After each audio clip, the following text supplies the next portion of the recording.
Yavaş-yavaş çəkiliş eləyir ya, o həmin o dediyim heyət deyirdim ki, hansı ki yolun qırağına itleş kimi sərib düzülüblər, öldürmüş hamısını. 15-20 nəfər xüsusi təyinatlı canavarlar, igidlər, döyüşçülər 110 nəfərə yaxın şəxsiyyət öldürmüşük. Bax, indi qarşımıza çəkib göstərəcək onları yavaş-yavaş. İndi qarşıda dünənləri texnikalara da çəkmişdim ölənlərin. Tam o qabağa onları dünən çəkilişini eləmişdim. İndi üzü arxa tərəf gedirik yavaş-yavaş. Buradan belə qırıram. Qabağa gəl. Tankist şərəfsiz düşən də başına dayanmadan atdık, deşik eləmiş o uğraş. Tam çəki yerdə bu şərəfsizləri maşın içində. Bax, burada bir polkovnik, mayor, kapitan, yüksək rütbəli zabitlərin məhv eləmişdir. Puskaya salıb anasını ağlatmışıq hamısının. Bax, yanmayın orada. Dedim də uşaqlar, hərəkət eləyin dedim axısı. Buradakı sağda yaralanıb qaçmaq istəyənləri burada öldürmüşük. Hamısı. Yol böyük.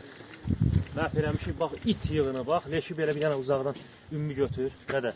Baba, ümmü götür, elə ki, leşi belə səpəliyərsən, elə. Gör, onun üçün vəziyyət görsənir. Biz onları da tam yaxına buraxdıq və belə deyək, tam ölüm bölgəsinə girdikdən sonra mənim atəşimdən şok atəşi başlanıldı. Və biz onları o səviyyədə məhv elədik ki, artıq orada onlarda bir ajataj yarandı. Vahimə bastı, onları nə edəcəklərini bilmədilər. Videolarda, kadrlarda görəcəksiniz. Birinə şəxsən yaxınlaşıb 5-6 yəni mərmi düşmənin sinə baş hədəfinə vuraraq məhv eləyib yerindəcə tankın ətrafında öldürmüşük qalıb. Və 6-7 gün o yolu puskuda saxladıq. 3 gündən artıq biz orada aç susuz qalmışıq. Mən ən axırıncı suyumu belə orada yaralılara vermişəm. Mən kapitan Ağayev Şamxal Elşadoğlu 1990-cı ildə Yardımlı rayon Yardımlı qəsəbəsində anadan olmuşam. 1996-cı ildə Yardımlı rayon Mirzə Fətəl Axundov adına Qəsəbə 1 saylı orta məktəbə daxil olmuş və 2007-ci ildə həmin məktəbin 11-ci sinifi bitirmişəm. 2007-ci ildə Azərbaycan Memarlıq İnşaat Universitetinin İnşaat Texnologiya Fakültəsinə qəbul olmuşam və 2011-ci ildə həmin universiteti bitirərək bakalavr dərəcəsi almış və eyni zamanda magistratura mərhələsinə qəbul olmuşam. Həmin müddətdə eyni zamanda hərbi xidmətə çağırılmışam və Yardım rayon hərbi komissarlıq tərəfindən və mənim artıq əvvəlcədən planlı şəkildə istəyirdim ki, zabit olum və sənədlərimi ona görə hazırlamışdım. Silahlı qüvvələrin təlim-tədris mərkəzinə ehtiyat zabit hazırlıq kursuna yazıldım və kursu müvəffəqiyyətlə bitirdikdən sonra Qazaxda en saylı hərbi hissədə mühəndis istehkam tağım komandiri vəzifəsində fəaliyyətə başladım. Qısa müddətdə bizim kəşfiyyat xarakterli, bildiyiniz kimi mühəndis təminatlı tapşırıqların, düşmən arxasında bir sıra kəşfiyyat xarakterli tapşırıqlar icra etdiyimizə görə və onu tağım bölük səviyyəsində uğurlu şəkildə icra etdiyimizə görə məni bölmə komandiri vəzifəsinə təyin elədilər. Eyni zamanda həmin hərbi hissədə mən mühəndis xidmət rəisinin vəzifələrini də icra edirdim və şükür Allaha bizim daha hazırlıqlı, çevik, bacarıqlı əsgərlərimizin, şəxsiyyətimizin sayəsində kifayət qədər tapşırıqlarımız yaxşı olurdu və uğurlu alınırdı. Bu da bizim üçün zabit olaraq vəzifəyə getməyimizdə, rütbə almağımızda bizə daha da yol açırdı. Və mən 2014-cü ildə artıq xüsusi təyinatlı qüvvələrdən bildiyiniz kimi motaçı briqadalara seçimlər olur və onların hərbi hissənin şəxsiyyətindən, xüsusi təyinatlı qüvvələrin şəxsiyyətindən bütün korpuslarda seçimlər eləməyə başlayırlar və mən də həmin seçimlər ərəfəsində öz adımı kursa yazdırdım və 2014-cü ilin iyun ayında xüsusi təyinatlı qüvvələr kursuna qatıldım. 6 aylıq xüsusi təyinatlı qüvvələr kursunda və şükür Allah bildiyiniz kimi o kursda bir sıra çətin, keşməkeşli, mərhələli, pilləli şəkildə kursun gedişatı yəni çox ağır keçir və bunlara baxmayaraq biz o kursu müvəffəqiyyətlə 687 nəfər kursa heyət qatılmışdı və o kursdan sonda 6 aylıq bitdikdən sonra 29 nəfər kursu keçdi və onu da qeyd edeyim ki, mən kurs birincisi oldum və burada Özəl Qüvvətlər Komutanlığından bilirsiniz ki, Türkiyənin zabitlərindən də, peşəkar kadr zabitlərindən də bizim kursun heyətinə qatılır və kursun daha mütəşəkkil, keyfiyyətli olması üçün onlarla bərabər bizim təlimatçılar da kursu bərabər keçirlər. Və Albay Tapşantaş vardı. O, Özəl Qüvvətlər Komutanlığının kurs birincisi olduğuma görə hansı ki, bürövəsini, yəni medalım mənə təqdim elədi. Eyni zamanda xüsusi təyinatlı qüvvələr komandanı özü şəxsən saat hədiyyə eləmişdi. Hansı ki, mən indi orada şəkildə var. Mən sizə təqdim eləyəcəm onu.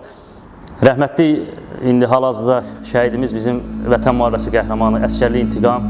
Onun qardaşı da qəhrəmancasına bizdə aprel döyüşlərində şəhid oldu, Əsgərli Nurlan. Allah bütün şəhidlərimizə rəhmət eləsin, hər birinin valideynlərinin, ailələrinin qarşısında baş əyirik. Baxmayaraq ki, biz bir sıra keçdiyimiz, şükür Allah, az-çox döyüş yolu, yəni keçdiyimiz o keçmə-keçdiyi yolda əziyyətimiz olub, ancaq biz hamımız şəhidlərimizə borcluyuq.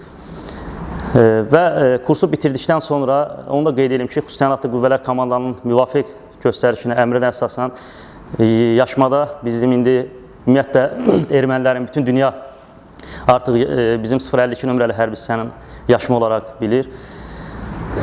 Çünki mən sizə əminliklə deyirəm ki, bugün ölkəmizdə, belə deyək, devlətimizdə sosiallaşan 2 dənə müharibə oldu, hansı ki, hər kəsin bundan xəbəri oldu. 5 günlük aprel döyüşləri və eyni zamanda 2020-ci sentyabr ayında Ali Baş Komandanın əks hücum əməliyyatının başlanması ilə hansı ki, Vətən müharibəsi yadda qaldı və bu tapşırıqlardan əlavə biz düşmənin başına o qədər oyunlar açmışıq ki, o qədər düşmən arxasında vacib, strateji, bildiyimiz kimi kəşfiyyat orqanlarının, kəşfiyyat qruplarının xüsusi tapşırıqları, hansı ki, basqındır, pusqudur, müşahidə, izləmə, bu kimi təxribat xarakterli tapşırıqlarımız olub. Və o tapşırıqlarda düşmənin ruhu incimədən, hətta mən sizi inandırım ki, 25-30 kilometr dərinliyə qədər biz sızaraq düşmənin başına oyunlar açmışıq, müəyyən vacib tapşırıqlar icra eləmişik. Հերթական ոտնձգությունը հանրապետության պետական սահմանի վրա կանխված է։ Հակառակորդը գործողության արդյունքում կորցրել է առնվազն 2 զինծառայող։ Սակայն ինչպես մեզ սովորեցնում է հակամարտության պատմությունը, մարդկային կյանքերը թշնամու համար որևէ արժեք չունեն, չեն կարող հանդիսանալ զսպող միջոց։ Onların hava hücumundan müdafiə komplekslərini dağıdıb çıxmışıq və bu kimi tapşırıqlarla artıq orada xüsusi bizdə bilirsiniz, komando bıçaqları ilə yazıb qeyd edib vururduq düşmənin blindajlarının, postlarının üstündəki yaşma 052. Bu yaşma anlayışı da onlarda o əsasdan qalıb ki, yəni onlar əzbər tanıyırlar ki, yaşma 052 kimlərdir və hansı səviyyədə döyüş hazırlığına malikdir.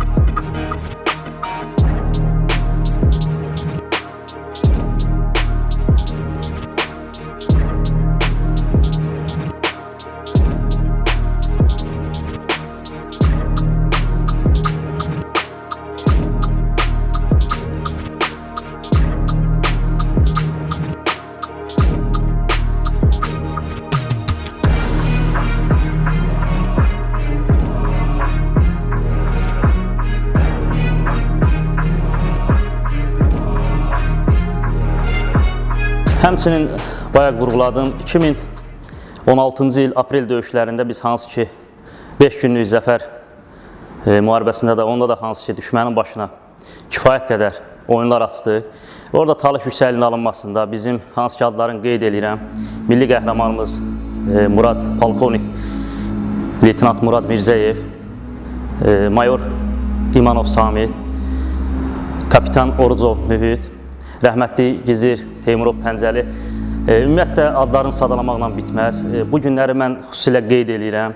Xüsusi təyinatlı qüvvələrdə həqiqətən şərəflə, ləyaqətlə xalqına, millətinə, devlətinə sadiq xidmət edən ləyaqətli oğullar çoxdur. Onlar heç bir şey, heç bir mənfəət güdmədən vətəninə, millətinə, devlətinə sadiq xidmət edirlər. Hansı ki, Talış yüksəkliyini götürdükdən sonra biz ölkə rəhbərinə bu barədə məruz olundu. Artıq xüsusi təyinatlı qüvvələrin gücü, qüdrəti, cəsarət, şücaəti artıq hər kəsə bəlli idi. Eyni zamanda bildiyiniz kimi Ali Baş Komandanın birbaşa marağında olan bir hərbi hissədir, bildiyiniz kimi. Bu yaxınlarda da hansı ki, xüsusi əməliyyat, 2 dənə xüsusi əməliyyat briqadasının açılışı oldu. Cənab Ali Baş Komandan özü şəxsən hərbi hissəmizdə iştirak elədi və o şəxsiyyətin qarşısında mən fəxr edirəm ki, sizlə görüşürəm, sizin qarşınızdayım və Azərbaycan xalqı sizlə fəxr eləyir. Sizinlə birlikdə olmaq mənim üçün böyük şərəfdir. Mən sizinlə fəxr edirəm. Bütün Azərbaycan xalqı sizinlə fəxr edir. Və Ermənistan silahlı qüvvələri, Azərbaycan xüsusi təyinatların adı gələndə titrəməyə başlayırlar. Onların canlarında olan bu xof bugünə qədər çıxmır və çıxmayacaq. Bu sözləri deməsi, yəni orada xidmət edən ən yüksək ali rütbəlisindən ən kiçik əskərinə qədər hamısı üçün düşünürəm ki, çox şərəfdir və bizə daha da döyüşlərdə verilən tapşırıqları yüksək peşəkarlıqla icra eləməyimizdə bunlar və bizə göstərilən bu diqqətin bizim üçün çox böyük əhəmiyyəti var və biz ən azından hesab edirik ki, rəhbərlik tərəfindən, komandanlıq tərəfindən hər zaman diqqət mərkəzindəyik, sayılırıq, seçilirik və bu ölkəyə lazımlı qurumuq orqanı. Və mən xüsusilə qeyd eləmək istəyirəm Vətən müharibəsinin, hansı ki 44 gün ərzində düşməni lərzəyə salacaq Vətən müharibəsi, hansı ki 27.09.2020-ci il Ali Baş Komandanın, Müzəffər Ali Baş Komandanın əks hücum əməliyyatının başlanması üçün verdiyi əmr ilə biz bilirsiniz ki, coğrafi iqlim şəraitinə görə ən çətin keşməkeşli yel Murovdağ silsiləsi, hansı ki biz Kəlbəcər istiqamətində biz o tapşırıqların icrası üçün fəaliyyətə başladıq. Təbii ki, bu tapşırıqlar hamısı planlı şəkildə, ardıcıllıqla, aidiyyatı üzrə mərhələ şəkildə verilir, əmrlər. Bu əmrlə Müdafiə Nazirliyinə və Müdafiə Nazirliyinin timsalında bizə tapşırıqlar çatdırıldı və xüsusi təyinatlı qüvvələr tapşırığı aldıqdan sonra xüsusi əməliyyat briqadalarına bu tapşırıqlar qoyuldu və hər briqada, hər tabor, hər bölmə, hər qrup aidiyyatı üzrə öz işin, öz tapşırığını aldıqdan sonra bu tapşırıqların icrasına başladı. Və Kəlbəcər istiqaməti bayaq qeyd elədim, hansı ki çox çətin, keşməkeşli, yüksək dağlıq ərazi olduğuna görə orada döyüş aparmaq təbii ki çətinlik yaratsa da bizim ancaq bir çox təlimlərimiz, keçdiyimiz ağır təlimlər, hansı ki zaten biz deyim var, hansı ki deyir təlimdə tər döyüşdə zəfər prinsipi ilə təlimlərimiz olub hər zaman. Qarabağın ərazi relyefinə uyğun olaraq regionlarımızın bütün bölgələrində biz təlimlər keçmişdi. Artıq xüsusi təyinatlı qüvvələr mənsubları, şəxsiyyəti bu tapşırığa demək olar ki hazır idi.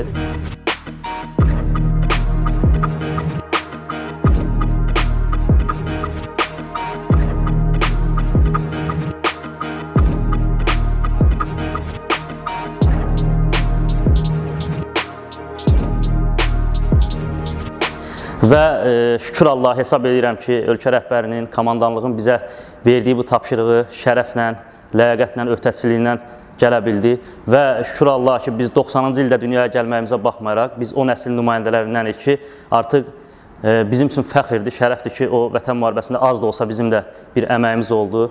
Mən qalib Azərbaycan ordusunun qalib zabiti kimi, komandir kimi qürur hissi keçirirəm. Şəxsiyyətimlə, xidmət elədiyim bölmə ilə, hərbi hissə ilə həqiqətən fəxr edirəm və düşünürəm ki, baxmayaraq ki, bu günləri sıralarımızdan hansı ki, səhətimlə əlaqədar olaraq Vətən müharibəsində mən 2 dəfə yaralanmağıma baxmayaraq bu günləri səhətim imkan vermir, ehtiyata çıxmışam, xidmət eləyə bilmirəm. Amma istənilən vaxt mənfur düşmənin bizə qarşı olan hər hansı fərq eləmir, istənilən dövlət bu erməni də ola bilər, digər yadelli, hansı ki, bizi istəməyən dövlətlər də ola bilər. İstənilən törətdiyi təxribatın qarşısını almağa hər an hazırıq. Və mən qayıdıram Vətən müharibəsindəki olan fəaliyyətlərə. Hansı ki, Kəlbəcər istiqamətində bizim tapşırığımız, orada olan postlarımız var, hansı ki, deməli, canavar sağ, canavar sol, Cabir, Elşən yüksəkləri bizim qruplar, bölmələr tərəfindən, ümumiyyətlə hakim, strateji yüksəklərin hər birinin tapşırığı bizim qruplara qoyuldu və mən orada indi qrup olaraq demirəm, mənim qrupum və yaxud da digər aidiyyatı üzrə qruplar bölündü, tapşırıqları icra elədi, hakim yüksəkləri götürdü və o tapşırıqları icra etdikdən sonra öz bölmələrimizə təhvil verdi və orada bizim tapşırığımız hansı ki, düşmən arxasına bir 10 kilometr dərinliyə sızaraq Susuzluq dağı istiqamətində, hansı ki, Çisəli dağı götürüb orada Laçın koridoruna nəzarət eləməlidir. Sadəcə müəyyən bu həm də aldadıcı bir manevr idi, düşmənin başını aldatmaq üçün, dezinformasiya kimi, yəni o tapşırığı o qaydada icra elədi, o yüksəkləri götürdü və düşmənin orada manqa səviyyəsində, tağım, hətta bölük səviyyəsində qüvvəsini məhv eləyərək, lazım olan strateji, vacib yüksəkləri ələ keçirərək, bölmələrimizə təhvil verib, tapşırığı aldıqdan sonra biz oradan dərhal çıxdıq. Və gəlib 2 2 gün istirahət etdikdən sonra belə bizdə təmir belə bərpa, şəxsiyyətin bərpası deyirlər. Şəxsiyyət bərpa olunub toparlandıqdan sonra artıq Cəbrayıl istiqamətində bilirsiniz ki, Füzuli Cəbrayıl istiqaməti açıq bir düzənli ərazi olduğuna görə orada düşmənlə döyüş aparmaq çox çətin idi. Ancaq bizim şəxsiyyətin düşmənə qarşı olan nifrəti, ruh yüksəkliyi, vətən sevgisi ona imkan verir ki, biz qarşımızda heç bir əngəl tanımırdıq və istənilən tapşırığı mütəşəkkil, keyfiyyətli şəkildə icra eləməyə hər an hazır idi. Və mən hesab edirəm ki, şükür Allaha, şəxsiyyətimiz bunun öhdəsindən layiqincə gəldi. Baxmayaraq ki, 30 ilə yaxın düşmən orada fortifikasiya qurğuları, blindajlar, sektorlar, hansı ki, dodlar, çox, mən sizi inandırım ki, ağır piltələr, betonlarla, yəni çox yüksək səviyyədə işlər görmüşlər. 30 ilə yaxında onlar ancaq bu işləri müdafiə qurğuların yüksək səviyyədə hazırlamışlar. Amma Azərbaycan əskərinin, Azərbaycan belə deyək, ordusunun və çox üzr istəyirəm, bu ifadəni də xüsusilə qeyd edəcəm, azğınlaşmış, vəhşi kimi döyüşən, mən hətta belə deyərdim, yaralısına, şəhidinə döyüş meydanda qarşımızda, yanımızda, yörəmizdə olmağına baxmayaraq, dayanmadan düşməni belə deyək, bərpa olmağa imkan vermədən üzərlərinə sıçrayaraq düşməni məhv edən xüsusiyyətləri vardı. Təbii ki, bunların qarşısını heç kim ala bilməzdi və düşmən əskərləri, düşmənin şəxsiyyəti artıq özləri də bilirdi ki, bizlərin belə deyək, atışlarından, xüsusi səssiz hərəkət tərzlərimizdən, kəşfiyyat xarakterli, onlar hiss edirlər ki, artıq onların qarşısındakı yetişdirilmiş, xüsusi bacarığı olan bir heyət gəlir. Və Allah'a şükür ki, biz dayanmadan o Cəbrayıl istiqamətində, mən hətta döyüş meydanında belə bir hal oldu. Bizim görün düşmənə o qədər nifrətimiz var idi ki, bizdə ali təhsilli bir əskərimiz vardı xüsusi təyinatlı qüvvələrdə. O qədər yəni bu vətənə olan sevgisi, bu əskər hansı ki minaya düşməyə döyüş meydanında baxmayaraq adam biz ona təbii ki ilkin tibbi yardım göstərdik, ancaq o bizim gözümüzdən yayınaraq, bizim şəxsiyyətin gözündən yayınaraq özünə atdı. Yəni ki, artıq Cəbrayıl vacib olan yerlər işğaldan azad olundu və şəhərin ölkə rəhbərinə, Ali Baş Komandana şəhəri məruzə etdikdən sonra biz növbəti digər tapşırıq düşmən bizi düzdür. Bizim onsuz da xüsusi əməliyyat briqadaları hərəsi növbəli şəkildə, paralel olaraq tapşırıqları aidiyyatı üzrə icra edirdilər, hər biri. Ancaq biz, çünki düşmənin ağlına belə gəlmirdi ki, biz Hadrutu götürə bilək. Çünki Hadrut, hətta mən deyərdim ki, sizə Şuşadan belə, Şuşanın alınmasından belə onlara ağır bir zərbə idi. Çünki Hadrutu biz aldıqdan sonra artıq Şuşa yol bilirsiniz ki, açılırdı. Və təbii ki, komandanlığın göstərişi ilə bizə qoyduğu tapşırığa əsasən biz Hadrutun strateji yüksəkliklərini ələ keçirdik, lazım olan mövqeləri götürdük. Və mən hesab edirəm ki, səhər açılırdı artıq. Səhərə yaxın biz şəhərə, Hadruta daxil olduq. Bizim xüsusi əməliyyat briqadası orada şəhər daxili döyüşlər apardı və çox yaxşı şəkildə döyüşlər apardı. Çünki mən inandırım ki, orada düşmənin qüvvəsi bizdən haradasa 5-10 dəfə artıq idi. Yəni 1500-2000-ə yaxın düşmənin orada bir korpusu yerləşirdi. Biz hətta əvvəlcədən orada hakim yüksəkləri ələ keçirdikdən sonra Hadrutun özünə 5 dəfə həyəcan siqnalı verildi. 5 dəfə həyəcan siqnalı verildi və orada hətta biz özümüz də, baxmayaraq ki, yuxarı rəhbərliyin tələbləri idi, tapşırıqdı, biz özümüz də bizim vətəni, milləti sevməyimiz imanımızdandır. Yəni, hər birimiz Allahı sevirik, imanımız var, biz müsəlman xalqı, yəni kişi kimi döyüş aparırdıq. Baxmayaraq ki, mənfur düşmən 90-cı ildə, 92-də, hansı ki bu Xocalı qanlı yanvar faciəsi bizim yaddaşımızdan hələ ki silinməyib. Onlar bizə bir sıra vəhşilər törətməyinə baxmayaraq, bizim elə nifrətimiz bu düşmənə qarşı ondan dolayı idi. Ancaq biz onlara yenə də kişi kimi döyüş apardıq. Mən hətta qrupun şəxsiyyəti də yuxarı komandalarından tapşırıq gələndə biz özümüz də aidiyyatı üzrə şəxsiyyətə çatdırırdıq ki, biz gözləyirik ki, mülki əhali kəndi tərk edib çıxsın, onlara biz şərait yaradırdıq. Çünki biz vandalizm, yəni xarakterli hərəkət, vəhşilik eləmək istəmirdik. Biz dünyaya göstərmək istəyirdik ki, bütün hər kəsə. Yəni biz döyüş meydanında onların əli silah tutan düşmənin, hərbi qulluqçuların, döyüşçülərin məhv eləyib torpaqlarımızı bu cür kişi kimi işğaldan azad eləmişik. Biz onlara onu sübut eləmək istəyirik ki, Azərbaycan ordusu, Azərbaycan xalqı, Azərbaycan ordusunun gücü, iqtisadi potensialı və Azərbaycanın xalqının, millətinin, dövlətinin necə vətəni sevməsin, bütün nəinki Ermənistana, Azərbaycan bütün dünyaya göstərmək istəyirdi və buna da şükür Allah nail oldu. Deməli, biz Hadrutda hansı ki şəhər daxili əməliyyatlara başladıq və 3-4 istiqamətdən Hadrut şəhərinin içərisinə taborlarla və xüsusi əməliyyat qrupları ilə daxil olduq. Təbii ki, bizim bütün fəaliyyətlər məhdud görmə şəraitində, çünki düşmənin demək olar ki, dayanmadan müşahidə dronları saatlarla başımızın üzərində işləyirdi. Biz də təbii ki, örtü maskalanmaya riayət eləməli idik bir kəşfiyyatçı olaraq və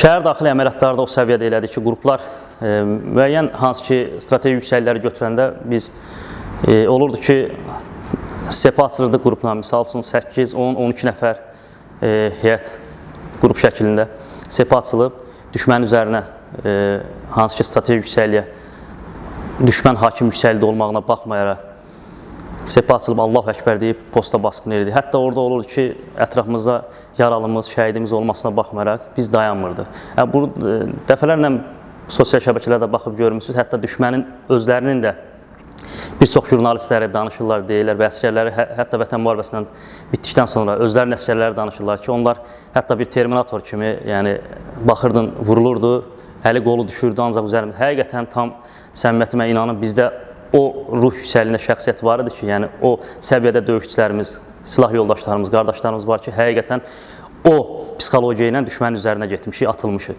Və Allah şükür ki də həmin tapşırıqları müvəffəqiyyətlə icra eləmişik. Mən Hadrutda qeyd edeyim ki, xüsusi 1440 yüksəkliyinin alınmasında mən qrupla bərabər fəaliyyətim olub. İndi orada mənim Allah bütün cəmi şəhidlərimizə rəhmət eləsin. Adların xidmətdə olan yoldaşlarımız, silah yoldaşlarımız var, onların adlarını qeyd eləmək istəmirəm. Ancaq şəhidlərimizdən var, xüsusi peşəkarlıq, qəhrəmanlıq, döyüşüblər, can qoyublar, bütün silah yoldaşlarımız, onların adlarını çəkəcəm. Hansı ki, mənlə bərabər çiyin-çiyinə düşmənlə yaxın təmasa giriblər, düşmən strateji yüksəkliyinə basqın icra eləmişik və orada hansı ki, qəhrəmanlıq göstərib şəhid olublar. Mən adlarını qeyd eləmək istəyirəm ki, müddətdən artıq xidmət edən hərbi qulluqçu Abbasov Elcan, müddətdən artıq xidmət edən hərbi qulluqçu Əliyev Marif və müddətdən artıq xidmət edən hərbi qulluqçu Həkimov Fuad, hansı ki, mənim sağımda, solumda, mənlə bərabər qrup tərkibinə girib 1440 yüksəkliyinə basqın eləmişik və düşmənin orada bir tağıma qədər qüvvəsini məhv eləyib, o yüksəkliyi yuxarı komandanlığa biz məruz eləmişik ki, yüksəkliyi ələ keçirmişik və bizdədir. Və bu kimi fəaliyyətlər hansı ki, Kəlbəcər istiqamətində, Cəbrayılda, Füzulidə tapşırıqlarımız olub və qrup səviyyəsində vacib tapşırıqları yerinə yetirmişik. Eyni zamanda onu da qeyd eləmək istəyirəm ki, hər kəsə məlum olduğu kimi, hətta bunu ölkə rəhbəri özü də çıxışında qeyd edilir ki, Ali Baş Komandan şəxsən vurğuladı ki, vətən müharibəsinə ümumi güc strukturlarından 7 xüsusi təyinatlı qüvvələr mənsubları cəlb olunublar. Mən bunların içində qeyd edilən hansı ki, Dövlət Təhlükəsizlik Xidmətinin xüsusi təyinatlı qüvvələri, daxili qoşunların xüsusi təyinatlı qüvvələri, Dövlət Sərhəd Xidmətinin xüsusi təyinatlı qüvvələri, eyni zamanda Naxçıvan Ümumi Qoşun Əlahidə Ordusunun xüsusi təyinatlı qüvvələri bizlə bərabər çiyin-çiyinə döyüşüb və bizim yanımızda canfəşanlıqla, baxmayaraq ki, onlar hər biri bizim əmrimizə verilmişdi.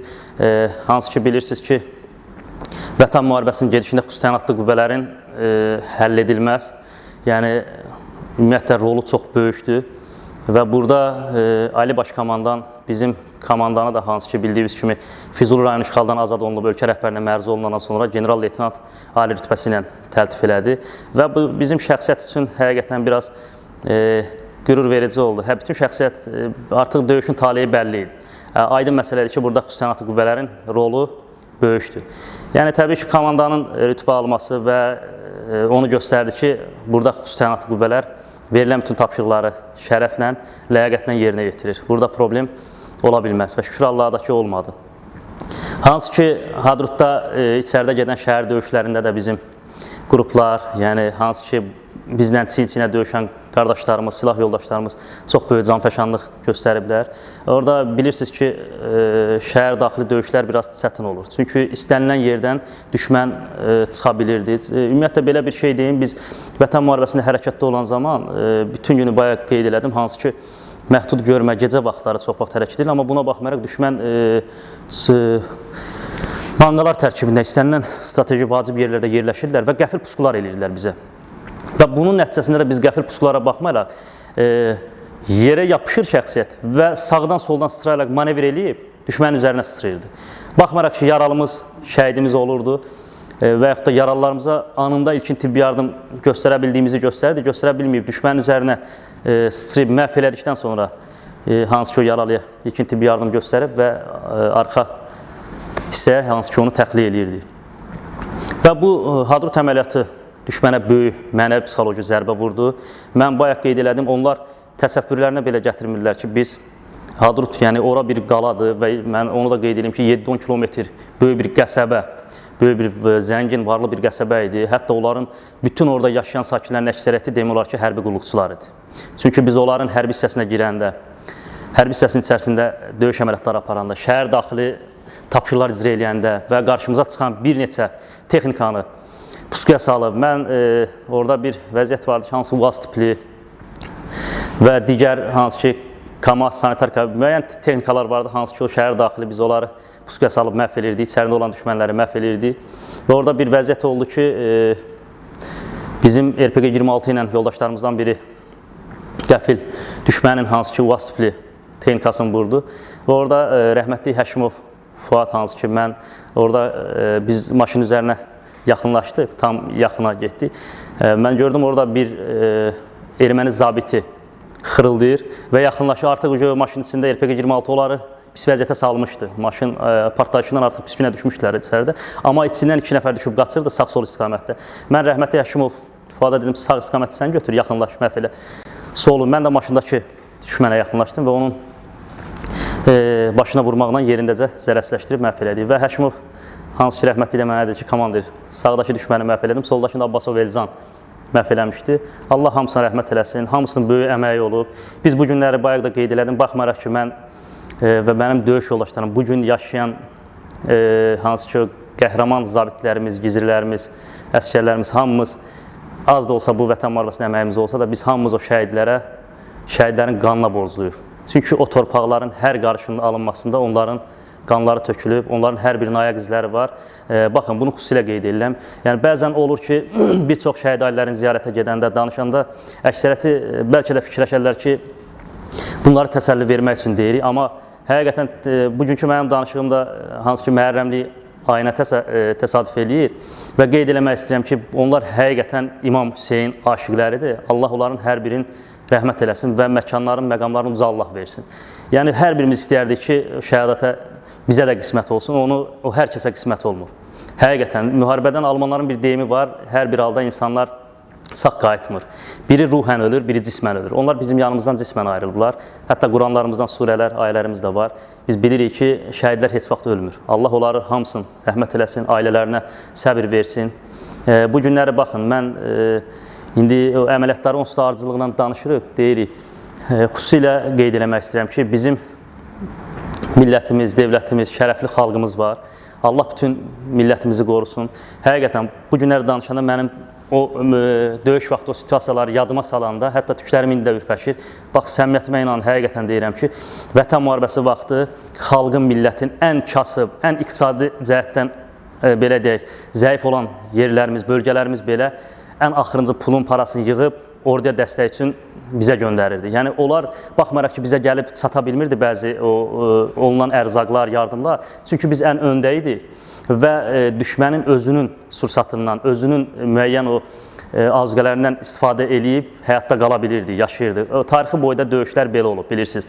Hara girirsən, alırsan, elə lazım olan alınmış yerlərdə düşmənin istifadə etdiyi vasitələrdən istifadə edib sağ qalmaq olur. Yəni. Biz də onları o qayda istifadə edirdik və şükür Allaha da ki, bu günləri alnımız açıq, başımız dikdi və bayaq qeyd elədim ki, həqiqətən Azərbaycan xalqı şərəfli xalqdır. Bizim millətimiz gözəl millətdir. millətimizin nümayəndələri hamısı yaxşıdır və insanlar artıq o qədər dolmuşdular, o qədər yəni bu belə deyək də 30 ildir bu həsrət bizə o qədər psixoloji təsir eləmişdi ki, hətta mən bayaq qeyd elədim 90-cı ildə dünyaya gəlmişik, hətta öz yadıma da belə gəlir. Uşaqlıqda belə yatıb eləməyəndə biz uşaqlar yəni evdə belə qorxudurlar ki, düşmən əsgər. Yəni düşmən bizdə o qədər yəni xof yaratmışdı ki, çünki əlyalın camaatımıza işgəncələr eləmişdilər. Ya bilirsiniz ki, dəmir baçoklar içərisinə hamilə qadınlara işgəncələr, körpə uşaqlara bu kimi şeylər yəni heç bir millət eləməz. Yəni bu düşmən o qədər hiyləgər, tülkü. Biz bunu döyüş meydanında da gördük. Onlar çox riyakar, ikiyüzlü, yəni tülkü bir millətdir.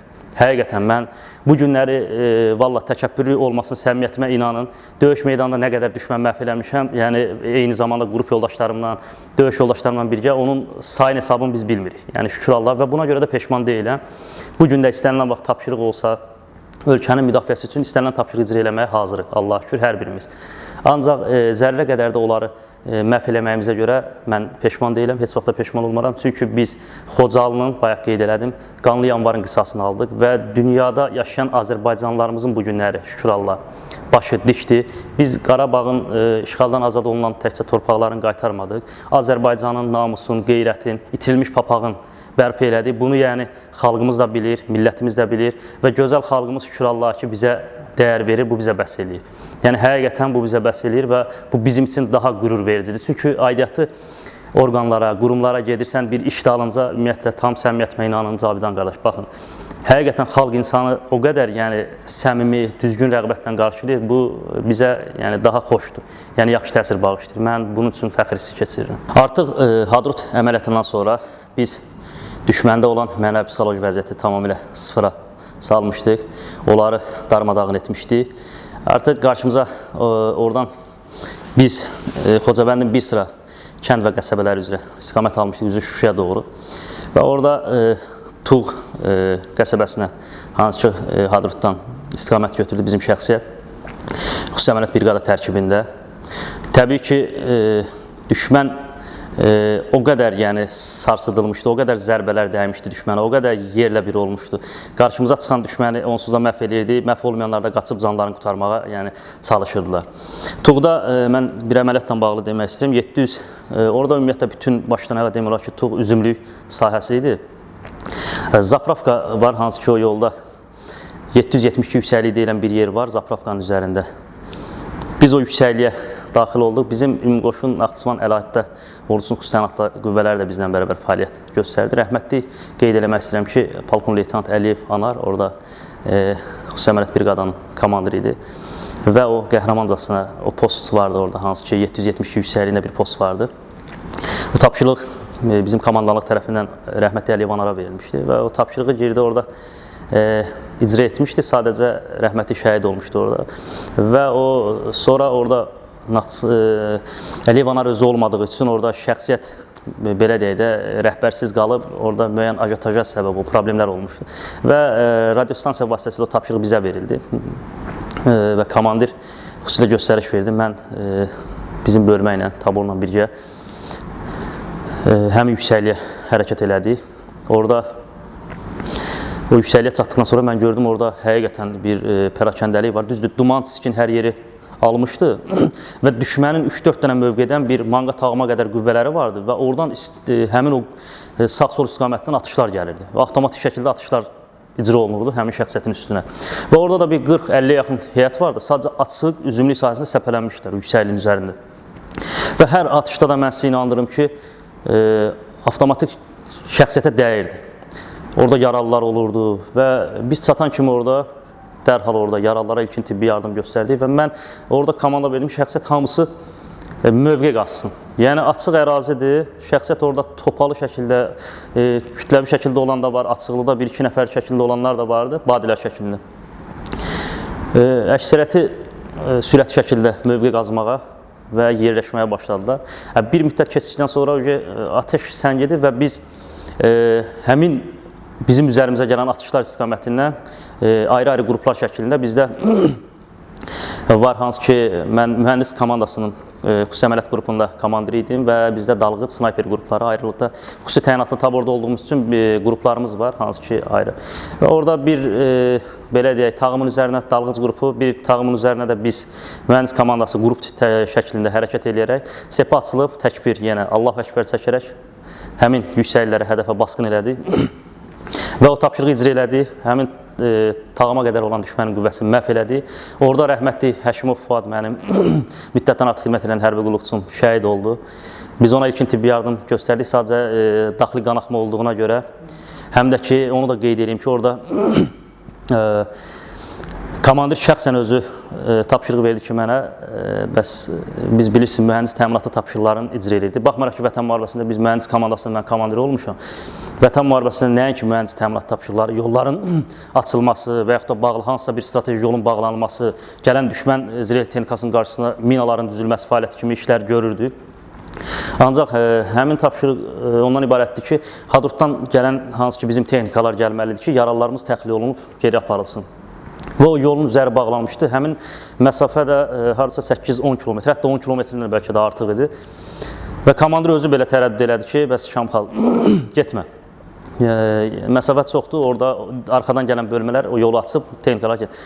Mən etiraz elədim ki, cənab polkovnik, bəs icazə verin, mən 8 nəfər qrupdan heyət götürüm və sürətli şəkildə gedib o yolu açım. Çünki yaralılarımız artıq qan itirirlər və bunlara düzdür, biz mənə psixoloji dəstək, köməklik eləyirdik.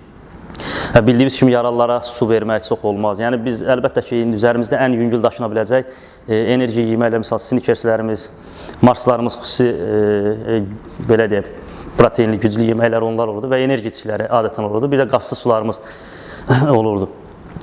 Və onları verməyimizə, onlara yardım edirdik, köməklik edirdik və təxliyə qrupu gəlir deyə bir neçə dəfə deməyimizə baxmayaraq, ancaq biz özümüz də bilirdik ki, ərazi relyefi ona imkan vermirdi. Yollar bağlıdır və gəlib çıxa bilmirdi heyət. Və mən sürətli şəkildə həmin 8 nəfər heyəti götürüb o yolun üzərinə getdim və şükür Allah ki, o tapşırığı layiqincə icra eləyə bildim. Orada düşmənin idarə olunan minaları vardı, tank və piyada əleyhinə mon tipli minalarımız var, hansı ki qurulmuşdu. Onları zərərsizləşdirib yolu açdıq və bizim texnikalar orada gəldi, hərəkətə başladı, keçdilər içəri. Gəlib hansı ki o yaralılarımız, orada yalan olmasın 20-yə yaxın yaralımız vardı və onların içində şəhidlərimiz də vardı. Rəhmətli Əliyev Anar, polkovnik leytenant, bugün Vətən müharibəsi qəhrəmanı. Allah bütün şəhidlərimizə rəhmət etsin. O da onların içində təxliyə olundu, geri aparıldı hamısı. Və artıq götürəndən sonra Xocavəndin bir sıra yüksəklərin, qəsəbələrin, kəndlərin işğaldan azad eləyə biz gedirdik qətiyyətlə dayanmadan. Əlbəttə ki, biz imkan vermirdik ki, düşmən özünü toparlasın, bərpa olsun. Çünki bu bizə əlbəttə ki, sərf eləmir ki, yəni kəşfiyyat xarakterli tapşırığının elə ən böyük üstünlüyü ondan ibarətdir ki, düşməni anında yerində gözünü açmadan ona imkan vermədən məhv eləyib üzərinə getmək, sıçramaq tapşırığıdır.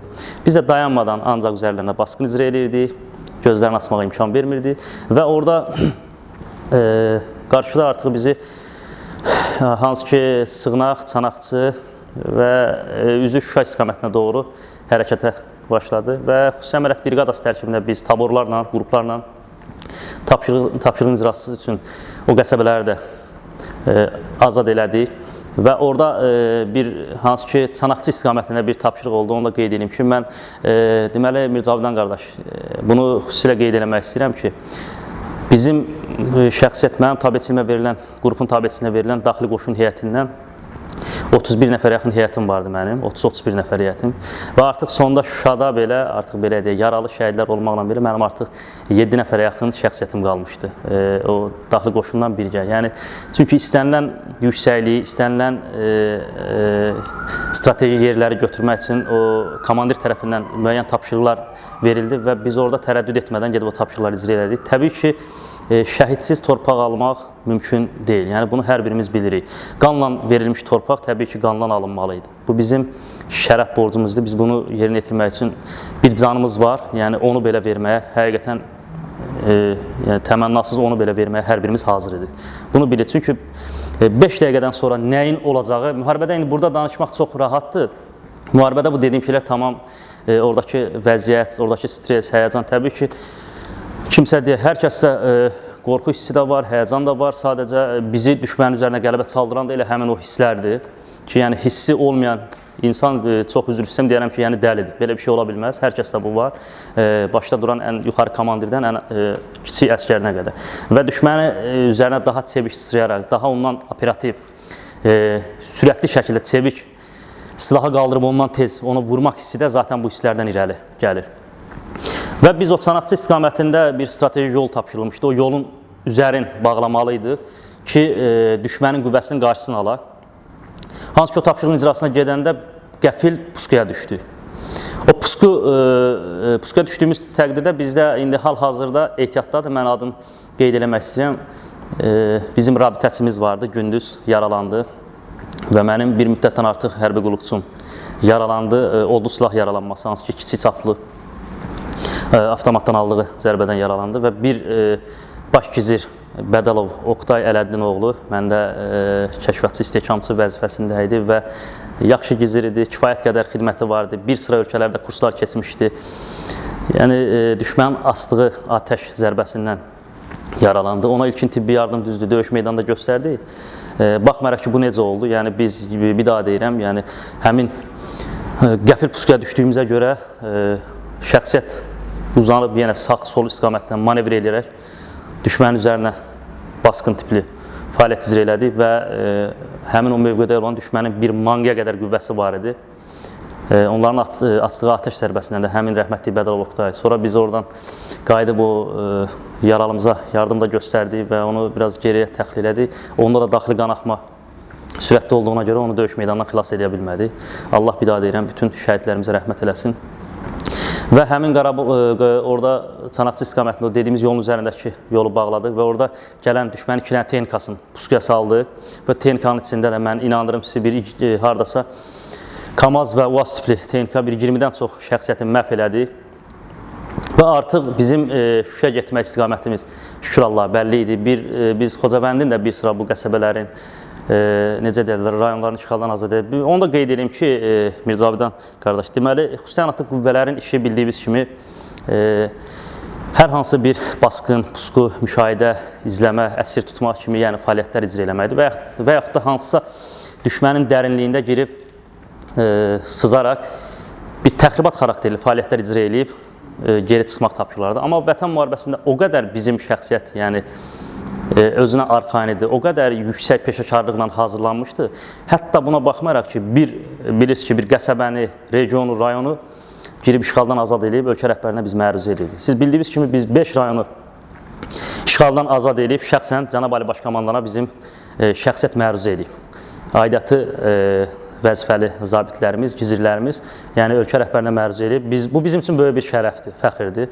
Mən fəxr edirəm ki, vətən müharibəsində az da olsa, yenə deyirəm, əməyim olub və fəxr edirəm ki, xüsusi təyinatlı qüvvələrin tərkibində döyüşmüşəm və ölkə rəhbərinin dediyi kimi Qarabağ işğaldan azad eləmək bizim üçün önəmli idi, ancaq Şuşa daha vacib tapşırığıdır və hətta komandanlığa verilən tapşırığı biz özümüz də radio rabitə vasitəsində, mən bir bölmə komandiri kimi məndə də radio stansiya vardı və verilən tapşırıqları biz də alırdıq, eşidirdik və şəxsiyyətə çatdırırdıq.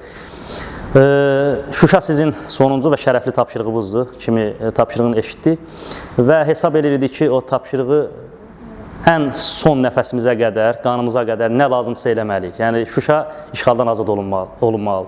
Baxmaraq ki, yüksək, sıx, relyefli bir ərazidir, sıx meşəlik bir ərazidir, yüksək dağlar, qayalıqlar. İndi hansı ki bizim insanlarımız ora gedirlər, 101 kilometrə yaxın səhv eləmirəmsə Zəfər yolu çəkilir, hansı ki biz bunu indi hava yolundan belə hesablayıq, amma biz oranı yüksək dağlarla, meşələrlə Şuşaya gedib çatmağımız, mən sizə inandırım ki, bəlkə də 150 kilometrə qədər bir məsafə olub. Biz günlərlə oranı hardasa 40-45 kilo təchizatla, hətta bu təchizatın ən çoxu da bizim üzərimizdə sursat olub. Biz əsasən yeməyə, içkiyə üstünlük vermirdik ki, biz düşmən bölməsinin üzərinə giririk, düşməni məhv edirik və düşməndən olan ərzaqı, təminatı istifadə edəcək. Ona görə vacib yeməyimiz olmaya bilərdi, ancaq döyüş vaxtı bizim sursatımızın olması çox vacib idi, önəmli idi. Bildiyimiz kimi bütün Qarabağın ən gözəl güşəsi olan Şuşa əməliyyatı bizim üçün vacib və strateji tapşırıq idi. Bilavasitə rəhbərliyin, Ali Baş Komandanın xüsusi tapşırığı vardı ki, çünki bildiyimiz kimi Şuşa abidələrlə dolu bir şəhərdir, yəni tarixi abidələrimiz orada çoxdur və orada xüsusilə tapşırıq vardı ki, bizim artilleriya atəşləri orada olunmamalıdır. Şəhərin içi dağıdılmamalıdır. Biz orada maksimum şəkildə, çox səssiz şəkildə girməliyik və şəhər daxili tapşırıqlarımızı uyğun qayda icra edib şəhəri ələ keçirib məruz eləməlidir. Və bilirdik ki, bizim şərəfli sonuncu tapşırığımızdır, bunu biz bilirdik və bizim üçün çox önəmli, əhəmiyyətli tapşırıq idi. Və şükür Allaha ki, bizim xüsusi əməliyyat briqadası o tapşırığı aldıqdan sonra, baxmayaraq ki, düşmən bizi artıq bütün qüvvəsin cəlb eləmişdi, Daşaltı, Qırmızı Bazar istiqamətindən, hansı ki, onlar bizi oradan gözləyirlər. Amma biz aldadıcı manevr eləyərək Daşaltının sol istiqaməti ilə 3 tabor şəklində Şuşaya giriş elədi və onlar gözləmədiyi yerlərdən, sıx meşəli ərazidən, hətta bizim üzərimizdə bütün dağçılıq ləvazimatları, vasitələrimiz də var idi.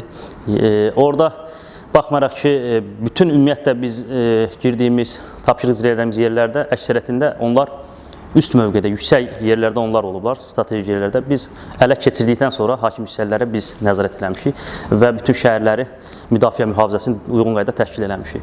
Hansı ki, dediyim 3 tabor ayrı-ayrı istiqamətlərdən şəhərə hərəkət eləməyə başladıq və Şuşa-Laçın yolu koridoruna artıq biz çıxanda düşmənin yolun üzərində səngərlərdə yerləşmiş manqa tərkibli qüvvələri vardı. 2-3 yerlərdə hansı ki, bunlar yuxarıdan aşağı atış eləməklərinə bizə baxmayaraq, biz yenə o qaydada sepə açılırdıq, qruplar badilər şəklində və düşmənin üzərinə hərəkət elədik. Və həmin mövqeyində düşməni, o hansı ki, olduqları, çox üzr istəyirəm, siçan kimi girdikləri deşiklərdə biz onları məhv eləyirdik və o yerləri ələ keçirdik. Bizim hansı ki, xüsusi əməliyyat taborlarının tapşırığı içəridə şəhər daxili, Şuşanın içinə girib şəhər daxili əməliyyatları icra edib, Şuşanı təmizləməkdir. Bizim öz tapşırığımız isə, mən bugün adlarını qeyd eləmək istəmirəm, tabor komandirim hansı ki, xidmətdədir.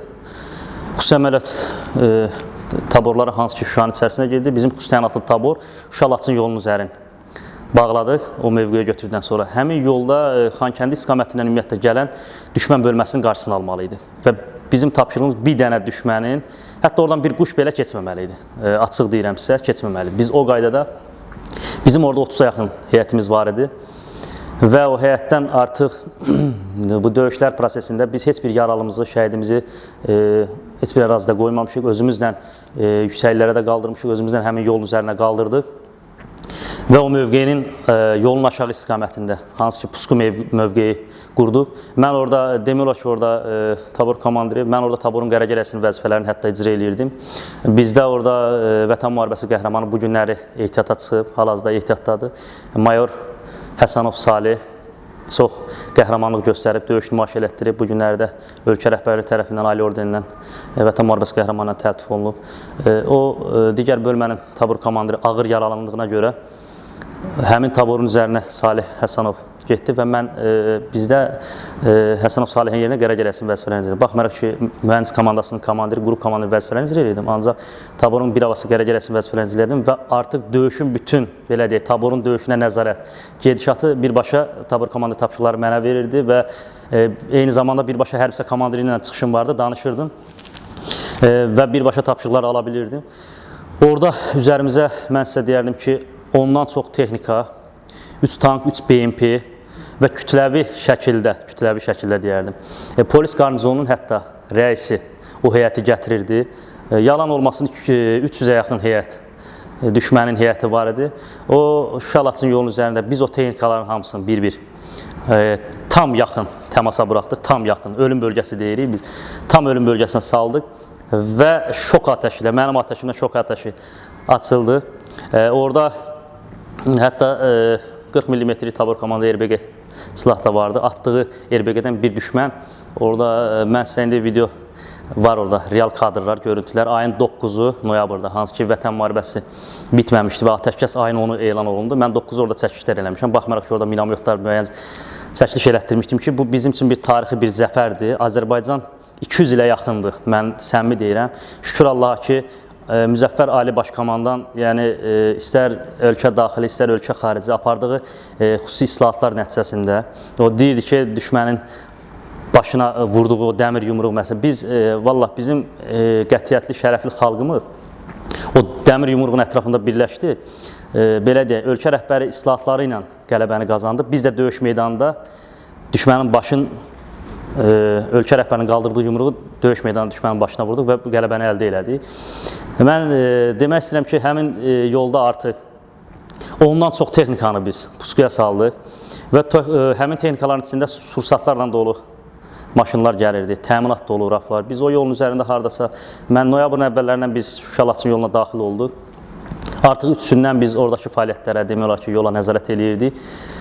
Noyabrın 3-ündən və gələn bütün texnikalar vurulduqdan sonra yaralılarımız hansı ki bizim yanımızda vardı, onlara ilkin tibbi yardım göstərmişdik və mən sizə əmin eləyim ki, o qədər onlara psixoloji dəstək olmuşam və mən hər birinə xüsusilə yaxınlaşırdım, nəzarət edirdim ki, heç biri yəni, orada şəhid olmasınlar. Çünki aydın məsələdir ki, Şuşa giriş çox çətin idi, ərazi relyefi imkan vermirdi. Bizim təxliyə qruplarımız, hansı ki, arxa təminat qruplarımız gələ bilmirdilər. Yollar açılmamışdı. Bu aydın məsələ idi. Və bu proses getdikcə də bizim xüsusi əməliyyat taburları içəridə olan texnik, ağır artilleriya texnikaların, düşmən bölmələrin, hansı ki, kütləvi şəkildə düşmən bölmələrin taburlarımız orada bayaq qeyd elədim, Həsənov Salih də orada var idi taburkan. Digərlər kombatların adlarını çəkmək istəmirəm, hansı ki, onlar hal-hazırda xidmətdədirlər, ancaq tapşırıqların keyfiyyətli şəkildə icra eləmişlər, texnikalarını da vurmuşlar, düşmənləri də məhv eləmişlər. Biz də icazə vermirdik ki, Şuşaya bir düşmən əskəri daxil olsun.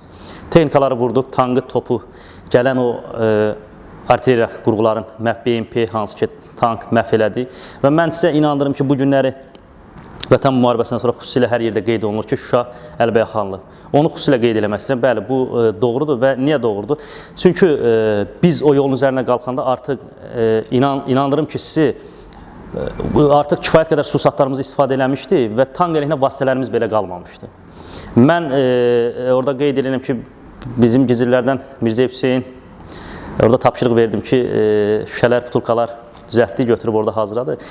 Puskuya saldığımız texnikalardan yağ, benzin və əskilər düzəldərək çəkib monokokteyllər deyirlər. Hansı ki, böyük vətən müharibəsində bilirsiniz, dədələrimiz, babalar, hansı ki, bizim babalarımız istifadə ediblər. Biz də indi böyüklərimizdən eşitmişik. Və təbii ki, bunu təxribat xarakterli işi sırf mühəndis ixtisasında olduğuma görə mən bu şeylərin məlumatım vardı, bilirdim. Bu monokokteylləri hazırlatdırdım, 8-10 ədəd butulka.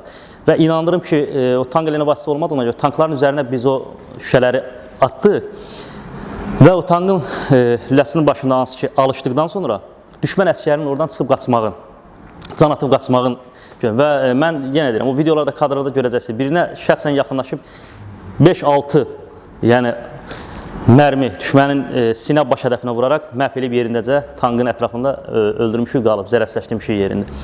Və kifayət qədər bu kütləvi şəkildə gələn heyətdə, hansı ki, baxmayaraq ki, bunların qarşısında texnikalar puskuya salınırdı, bunlar bunu görürlər, ancaq BMP-nin arxasında bu şəxsiyyət hərəkət edirdi Şuşa istiqamətinə doğru.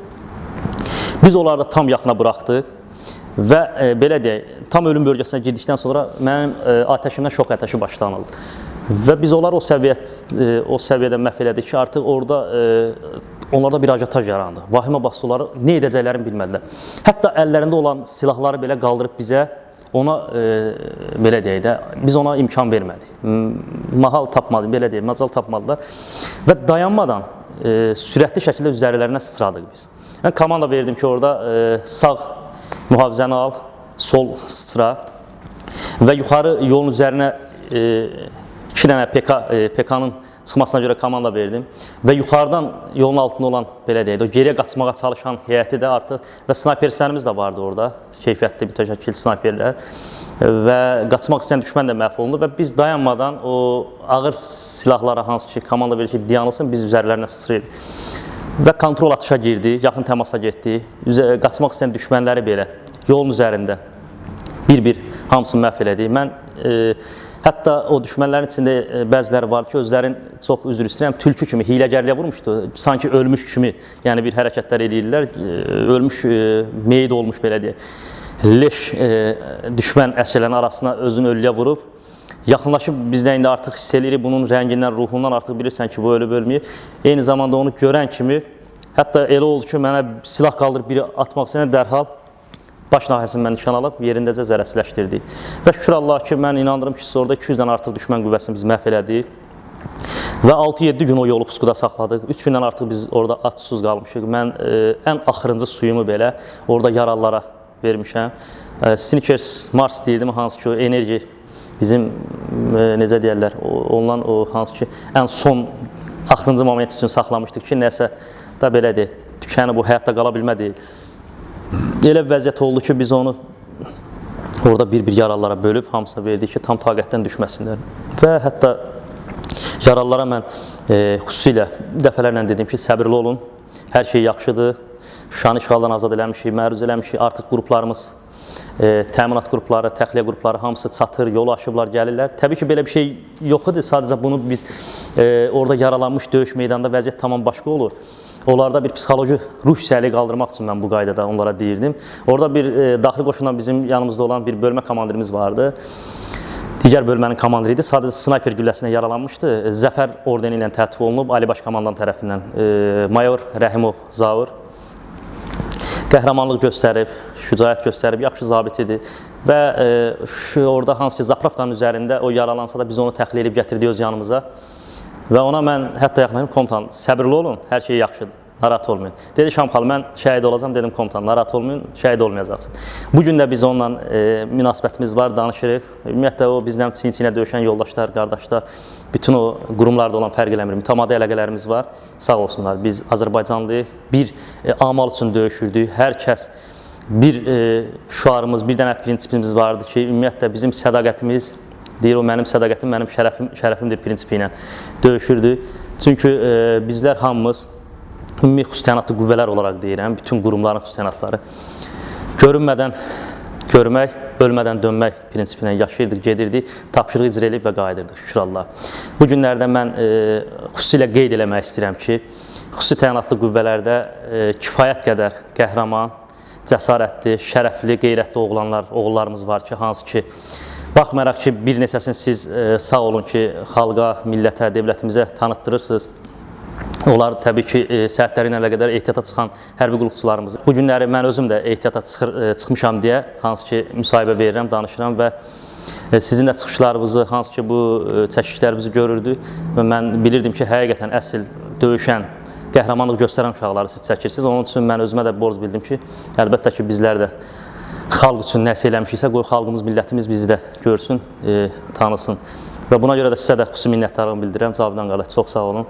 Ümumiyyətlə, bir məsələyə toxunmaq istəyirəm. Mən Şuşa əməliyyatı bizim üçün vacib tapşırıq idi və xüsusilə şərəflə bir şey qeyd eləmək istəyirəm ki, mən indi sizə kadrlarda göstərəcəm. Orada ayın 8-i Ali Baş Komandana biz Şuşanın məruz etdikdən sonra fəaliyyətlər, bu kimi real kadrlar, çəkilişlər falan hamısını deyəcəm, orada bir-bir ayrıntılar var. Biz o məhv elədiyimiz düşmən, kütləvi şəkildə düşməni siz də yəqin ki, göstərəcəksiniz. Və orada Şuşa sən azadsan, ayın 10-u atəşkəs olundu. Həmin ərəfədə bizdən Bakı Media Çəkiliş qrupunun heyətindən çəkiliş qrupu gəlmişdi.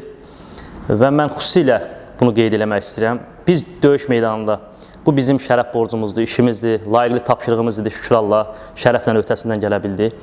Döyüş meydanı düşmənin başını əzdiyik və bu kimi çəkilişləri hansı ki sizlər, sizin kimi insanlar sağ olun, var olun, çəkirsiniz xalqa, millətə, istər Azərbaycanda yaşayan Azərbaycanlıların kiçiklərinə, böyüklərinə, gənc nəsilə, istərsə də dünya Azərbaycanlarına bunu təqdim edirsiniz, hər yerdən izləyicilərimiz var, baxırlar. Orada xüsusi rolu olan Bakı Media Çəkiliş qrupunun əməkdaşları, başda Arzu xanım Əliyeva olmaqla, onun bütün rəhbər heyətinə minnətdarlığımı bildirirəm. Orada quruluşçu, rejissor Cavidan Şərifov, fotoqraflar Zaur və Əli qardaşlarıma minnətdarlığımı bildirirəm, sağ olsunlar. Mən şərəf hissi duyuram ki, o filmdə xüsusi əməliyyat qrup komandiri rolunda mən iştirak elədim. Ayın 10-undan çəkiliş oldu artıq. 2 gün filmin çəkilişində iştirak elədim. Baxmayaraq ki, yaralanmışdım, artıq səhətimdə də problemlər, bədənimdə ağrılar var idi. Və təxliyə olmalıydım. Hətta komandir özü də demişdi ki, təxliyə edin, müalicələrini alsın. Çünki biləngimdə, qəlpə, kürək nahiyəmdə ilkin tibbi yardım göstərib bağlanılmışdı.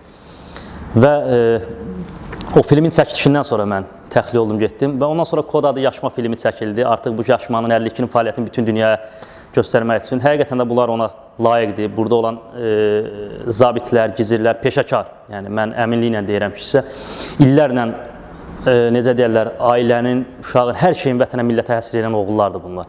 Mən bayaq qeyd elədim, o filmdə qrup komanda kimi fəaliyyət göstərmişəm. Bu mənim üçün şərəfdir, fəxirdir. Şuşa Sən Azadsan filmi çəkilişi bitdi və mən artıq təxliyə oldum Füzuli rayon mərkəzi xəstəxanasına və oradan sonra mərkəzi klinika, hansı ki hospitalda müalicəm davam etdirildi. Ondan sonra məzuniyyətə buraxıldı və hətta məzuniyyətə buraxıldıqdan sonra da bizim mən əslən yardımdan olduğuma görə rayonuma getdikdə də bütün onsa bilirsiniz də rayon cəmaatı döyüşən qəhrəmanların, döyüşən hərbi qulluqçuların, zabit gizirlərin, ümumiyyətlə yaralı, fərq eləmir, hamısını qarşılayırdılar. Sağ olsunlar.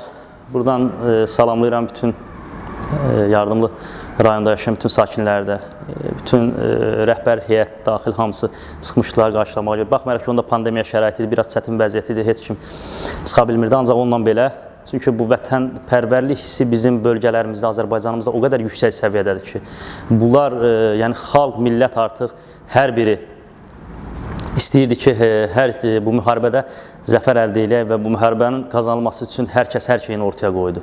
Mən bunu qeyd edirəm, bayaq da dedim, təkrarçılıq olmasın. Yəni, valla döyüş meydanında o əskərlərin, mən qrupu oxumuşam, şəxsiyyətə, bu ümumiyyətlə məktəb vaxtı hətta, məktəblərin bizə göndərdiyi məktubları, orada Azərbaycan əskəri, qorxma, biz səninlərik irəli. Valla o məktubları biz oxuyordum, mən şəxsən qrupu oxuyordum. Bizdə o qədər, yəni, sən adam tükləri ürpəşir, çox adamda sən başqa cür hisslər yaradır. Biz həmin o uşaqlar üçün döyüşürdük, həmin gənc nəsil üçün döyüşürdük ki, bu uşaqların gələcəkdə sağlam, düzgün, demokratik, suveren, müstəqil Azərbaycanda yetişsinlər. Həmin övladların içində bizim də balalarımız var. Allah hər kəsə can sağlığı versin, hər kəsin övladlarını qorusun. Mənim də bir qız övladım var, Allah hər kəsin balasını saxlasın. Yəni, biz istəyirik ki, övladlarımız müstəqil Azərbaycanda rahat yaşasın, düzgün tərbiyə alsın, düzgün təhsil alsın, düzgün yetişsin. Azərbaycanı nəinki Azərbaycanda, dünyada düzgün təmsil eləsinlər. Bizim məqsədimiz, şüarımız budur.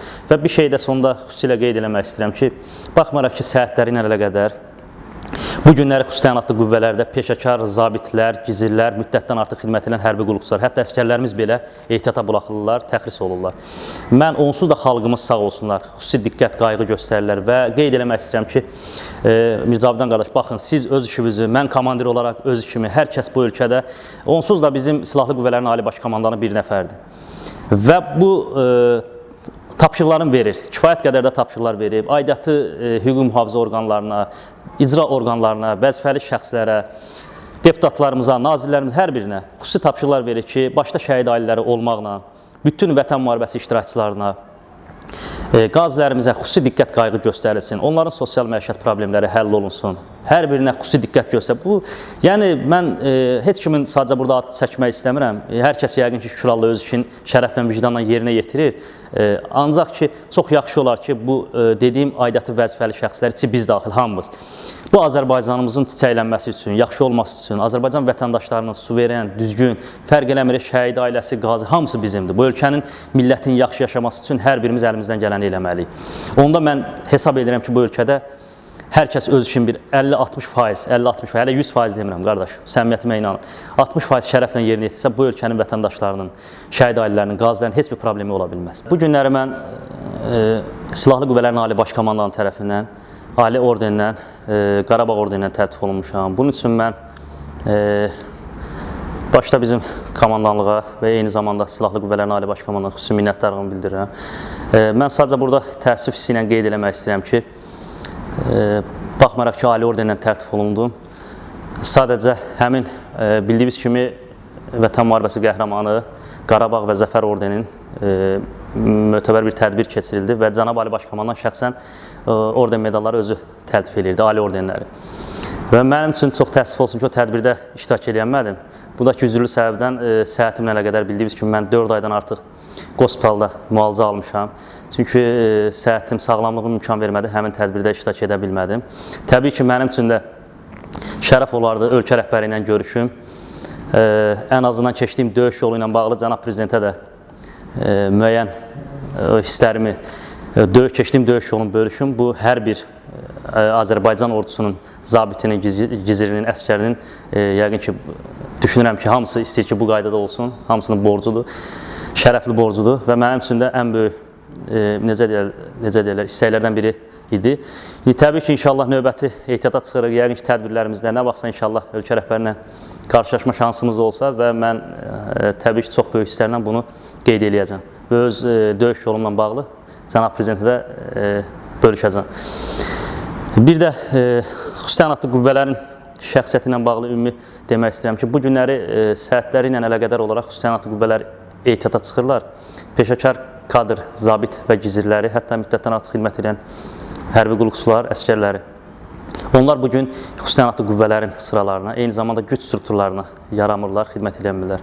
Amma mən əminliklə deyirəm ki, aidiyyatı dövlətdə müvafiq icra orqanlarına, aidiyyatı vəzifələrə onlar yerləşdirilsə, qoyulsa və hesab edirəm ki, bu xalqa, millətə, cəmiyyətə, dövlətimizə layiqli xidmətin, necə ki, döyüş vaxtı, döyüş meydanında mənfur düşmənin başını əziblər, o layiqli tapşırığı şərəflə, öhdəsindən hər biri gəlib və hesab edirəm ki, istənilən vəzifəyə təyin olunsalar ölkəmizdə, vətəndaşlara da əllərindən gələn xidməti eləyəcəklər. Və sonda bir daha sənə, qardaş, təşəkkürümü bildirirəm, Allah səni var eləsin. Mən xüsusilə sənin dəvəti xoş qəbul elədim, xoş qarşıladım və mən özümə bir xüsusi təyinatlı yoldaşlardan, döyüşçü silah yoldaşlarımdan heç özümü artıq hesab eləmirəm. Hər birimiz, bayaq da qeyd elədim, bu ölkə üçün, bu millət üçün canımızdan keçməyə hazırıq. Özümə borc bildim ki, mən də müsahibə verim, danışım və xalq, millət onsuz da şükür Allaha, indi yaxın ətrafımız bizi az-çox vətən müharibəsindən sonra tanıyırdı. Amma indi az da olsa sizin bir az-çox fərq eləmir, nə qədərdirsə də izləyici kütlə sayı var. İnşallah izləyərlər, tanıyarlar və hər birinə öncədən təşəkkürümü bildirəm, izləyən hər kəsə. Sənə də, qardaş, minnətdarlığımı bildirirəm ki, sağ ol ki, həqiqətən xüsusi təyinatlı qüvvələrdə xidmət edən əsl qəhrəmanları bu xalqa, millətə nümayiş elətdirirsən. Sağ ol, var ol.